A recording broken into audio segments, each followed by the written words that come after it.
쉬어주건 개발 정보를 실시간으로 전달하는 강산의 부동산입니다. 강산의 부동산 많이 사랑해주세요.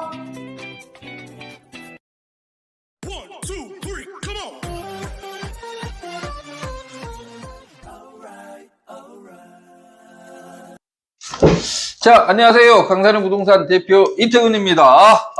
지금 말도 많고 탈도 많은 생활형 숙박시설, 과연 올해 연말까지 이행 강제금 부과를, 유예를 해줬죠. 유예를 해줬습니다. 그런데, 야, 생활형 숙박시설, 지금 엄청나게 이슈화 되어 있습니다. 지금 뭐 유튜브를 봐보면 해석이 분분합니다. 해석이 분분해. 야, 폭망했다. 폭망했다. 진짜 태어나서는 안 될 그런 상품이다. 뭐 이런 얘기도 있고, 이제 원희룡 국토부 장관이 강력하게 생활형 숙박시설에 대해서는 대처를 하겠다. 이렇게 해가지고 생활형 숙박시설에서 살고 있는 분들, 그 다음에 생활형 숙박시설을 분양받으신 분들이 지금 현재 가슴 졸이고 있는 그런 상황입니다. 자, 정부는 정말 좀 현실성 있게 정책을 끌고 나갈 필요가 있습니다. 현실성 있는 정책을. 자, 생활형 숙박시설, 이것은 숙박시설이니까 너희들 살려면 오피스텔로 전환을 해라 그랬죠. 오피스텔로. 근데 실제 오피스텔로 전환한 케이스가 두세 군데밖에 없습니다. 두세 군데밖에. 그러면, 야, 어떠한 문제점이 있으니까, 어떠한 것은, 이렇게, 뭐, 조치를 안 해도 되니까, 주거용 오피스텔로 전환을 해라.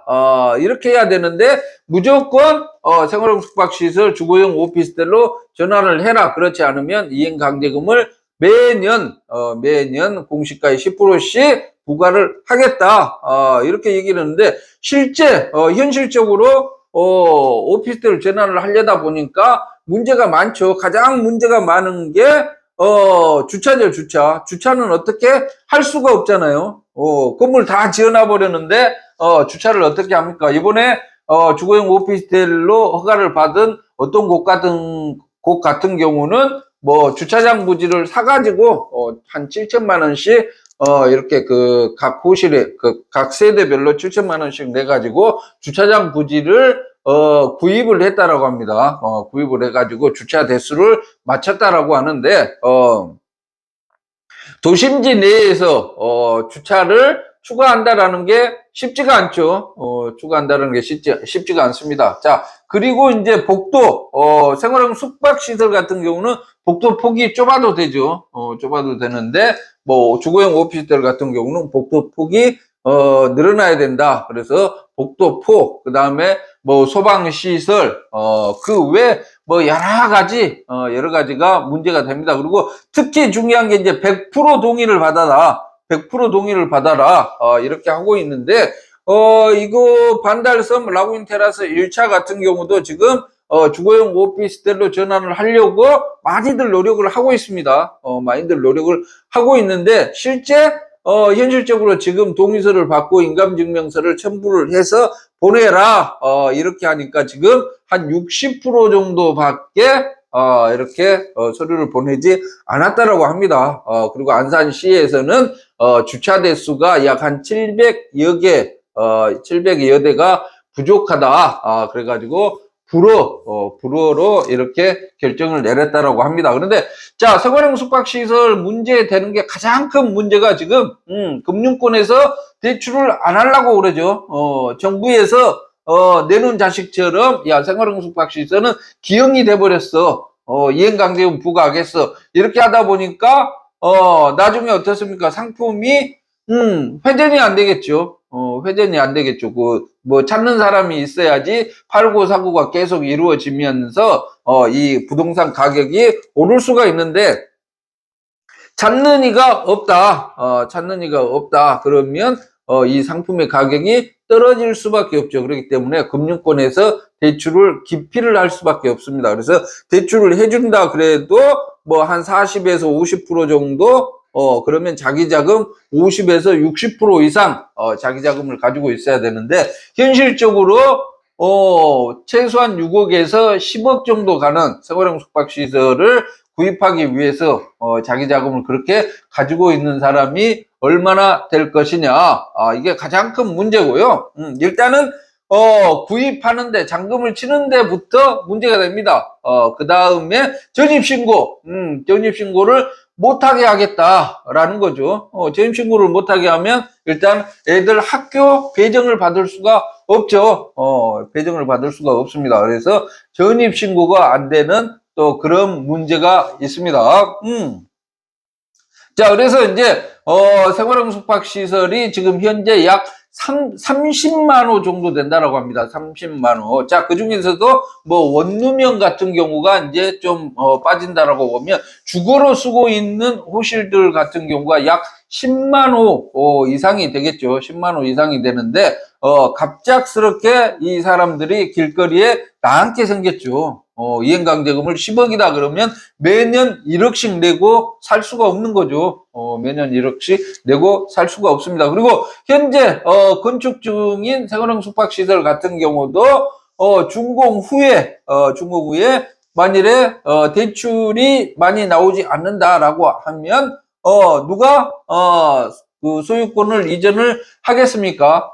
그리고 특히 생활형 숙박시설을 이제 분양 당시에는 주거용으로 사용을 할 수가 있다, 라고 이렇게 또 분양을 했죠. 그러면 그걸 가지고, 수많은 변호사들이 또 달려 들어가지고 소송을 하게 되죠. 소송을. 자, 건축에 있어서 일부 하자가 있다. 그거야, 이렇게 하자를 보수하고 수리하고 이렇게 하면 되겠지만, 자, 주거를 할 수 있다. 거주를 할 수가 있다. 전입신고를 할 수 있다. 이건 엄청나게 큰 하자죠. 주거로 사용을 하려고 분양을 받았는데 주거가 안 된다. 이것은 큰 소송감이 될 수밖에 없습니다. 그러면 현재 건축 중인 생활형 숙박시설이 앞으로 잔금이 안 들어오고 소송에 휘말린다 그러면 이번에 이제 태영 건설 같은 그런 엄청난 건설사가 무너질 수 있는, 시행사가 무너질 수 있는 그런 위기에도 처할 수가 있다, 이렇게 봐야 되겠죠. 그래서 정부에서 단순히 흑백 논리로 야 너희들 생활형 숙박시설인데 아파트처럼 주거로 사용을 하고 있는 것 그 자체가 불법이야. 그래서 단속을 할 거야. 이렇게 보면 안 된다라는 거죠. 안 된다는 거죠.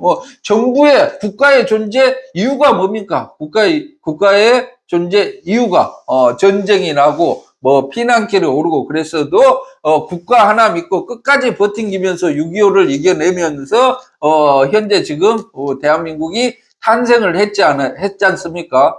근데 지금 여러 가지 상황들이 엄청나게 좋은 경제 부국이 된 대한민국이 갑작스럽게 잘 살고 있는 곳에서 길거리로 나앉게 된다 그러면 말이 안 되는 거죠. 말이 안 되는 겁니다. 그래서 자, 원인 분석을 해야 되겠죠. 원룸형, 그다음에 아파트형 이렇게 분리를 해가지고 과연 어떤 것을 보완을 하면 아파트 대용으로 살 수 있을 것이냐, 이런 것들을 쭉 분석들을 좀 해볼 필요가 있습니다. 그래서 정부에서 나서서 이렇게 도와줘야지, 분양받은 수분양자들이 다 연락을 해가지고 다 바빠 죽겠는데, 목숨 내놓고, 생업을, 포기하고 이렇게 오피스텔로 전환을 시키기 위해서 막 뛰어다닐 사람이 과연 누가 있겠습니까? 100% 동의를 받아야 되고, 주차 대수를 채워야 되고, 여러 가지, 제한 조건들을 다 채워야 되는데, 그렇게 할 수가 없죠. 그렇게 할 수가 없습니다. 그래서 정부에서 나서가지고, 자, 건 바이 건으로 체크를 할 필요가 있죠. 체크를 해가지고, 자, 이곳은, 주거로 살려고 하는 사람들, 이미 아파트 대용으로 전체 생활을 하고 있어. 이건 아파트로 인정을 해줘야 돼. 이런 부분들 좀, 체크를 할 필요가 있습니다. 단속이 다가 아니죠, 단속이. 자, 이미 편안하게 살고 있는 사람들을 길거리로 내모는 게, 정부의, 역할, 정부의 존재 이유는 아니잖아요. 그래서 지금 살고 있는 사람들 좀 편안하게 살 수 있도록 이렇게 해줘야 되고요. 기존에 이제 생활형 숙박시설 분양을 해가지고 또 전전 분양 받아가지고 전전긍긍하고 있는 분들이 많습니다. 야 대출이 안 나오면 어떡하지? 나 들어가서 살려고 그러는데 나는 아이들도 없고 부부 그냥 뭐 호텔처럼 조식 서비스도 있고 그런다 그러니까 들어가서 좀 편하게 살려고 내 인생 마지막 이곳에서 편하게 살 거야 이런 심정으로 사신 분들 이런 분들이 지금 아주 가슴 저리고 있습니다. 그래서 빨리 정부에서 대책을 마련을 해줘야 됩니다. 자, 다른 정책들보다도 국민들 대다수에게 영향을 미치는 그런 정책들은 빨리빨리 분석을 해가지고 좀 풀어줘야 됩니다. 풀어줘야 돼요. 그리고 좀 헷갈리지 않게 해줘야 됩니다. 오피스텔 같은 경우도 이게 오피스인지 숙박시설인지 헷갈리잖아요. 그냥 뭐 오피스면 오피스, 오피스텔이면 오피스텔, 이렇게 좀 구분을 지어줘야 되죠. 구분을. 이번에 이제 발코니를 설치를 하게 오피스텔을 허가를 내준다. 그러면 사실 소형 아파트죠. 아파트하고 똑같습니다. 아파트하고 차이가 서비스 면적이 없었다는 거였는데 이제 베란다를 뭐 허가를 내준다. 허가를 해준다. 그런다 그러면 소형 아파트하고 똑같죠. 그래서 24평 미만의 아파트로 통일을 하는 겁니다. 오피스텔, 뭐, 도시형 생활주택, 뭐, 다가구, 뭐, 이런 것들을 소형 아파트로 그냥 통합을 해버리는 거죠.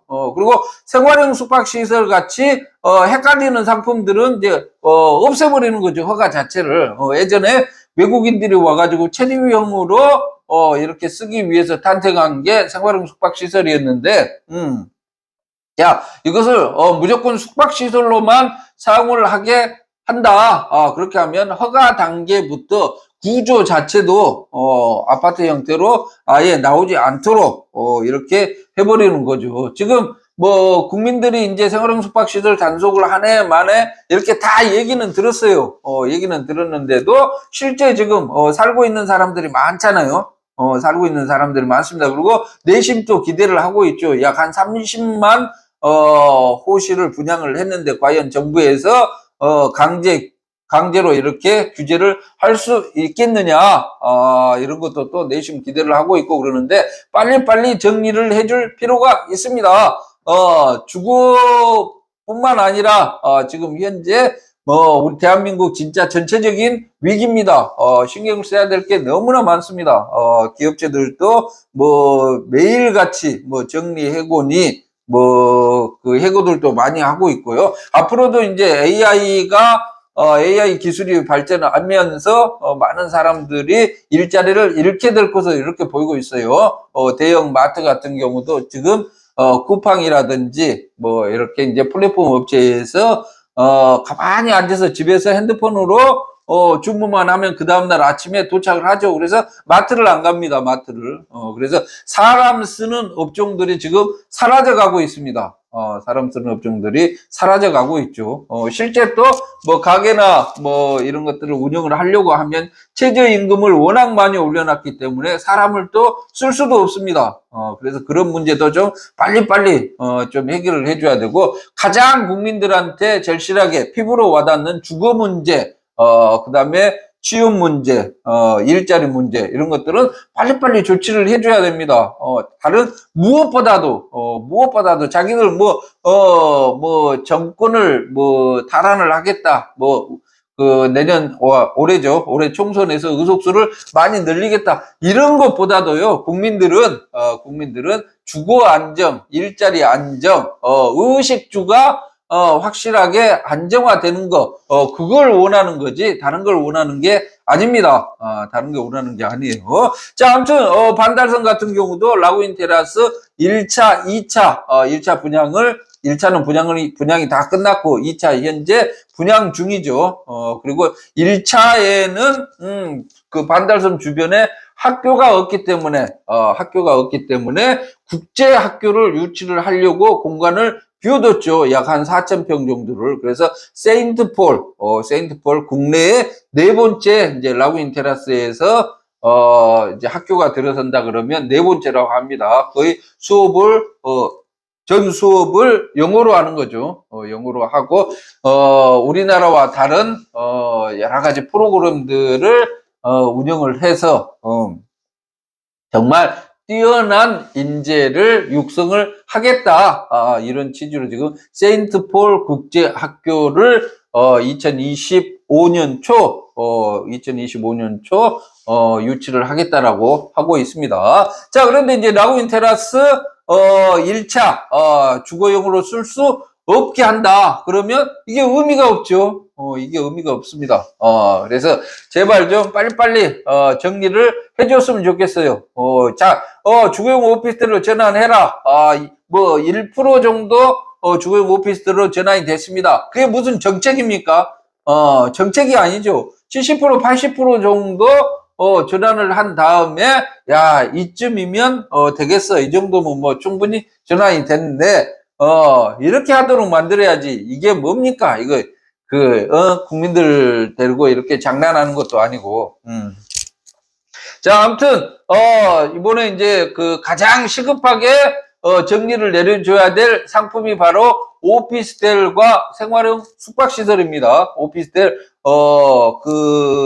1인 가구, 1인 가구가 늘어나면서 소형 주택을 많이 찾고 있는데, 이제 오피스텔, 도시형 생활주택, 이런 것들은 그냥 없애버리고 60제곱미터 미만을 소형 아파트로 그냥 정리를 해버리는 거고, 생활형 숙박시설 같은 경우도 말도 많고 탈도 많으면 그냥 이쯤에서 없애는 거죠. 그냥 없애버리는 겁니다. 그래서 주거시설로 사용하고 있는 것은 전부 다 아파트로 분류해서 소형, 중형, 대형 아파트로 이렇게 그냥 심플하게 정리를 하는 거죠. 그래야지 세금도 심플하고 지금 오피스텔 세금 따로, 생활형 숙박시 세금 따로, 아파트 세금 따로 우리나라 같이 이렇게 세금이 복잡한 나라가 없을 것 같아요. 그래서 빨리빨리 심플하게 이렇게 할 필요가 있는 것 같습니다. 자, 아무튼 라구인 테라스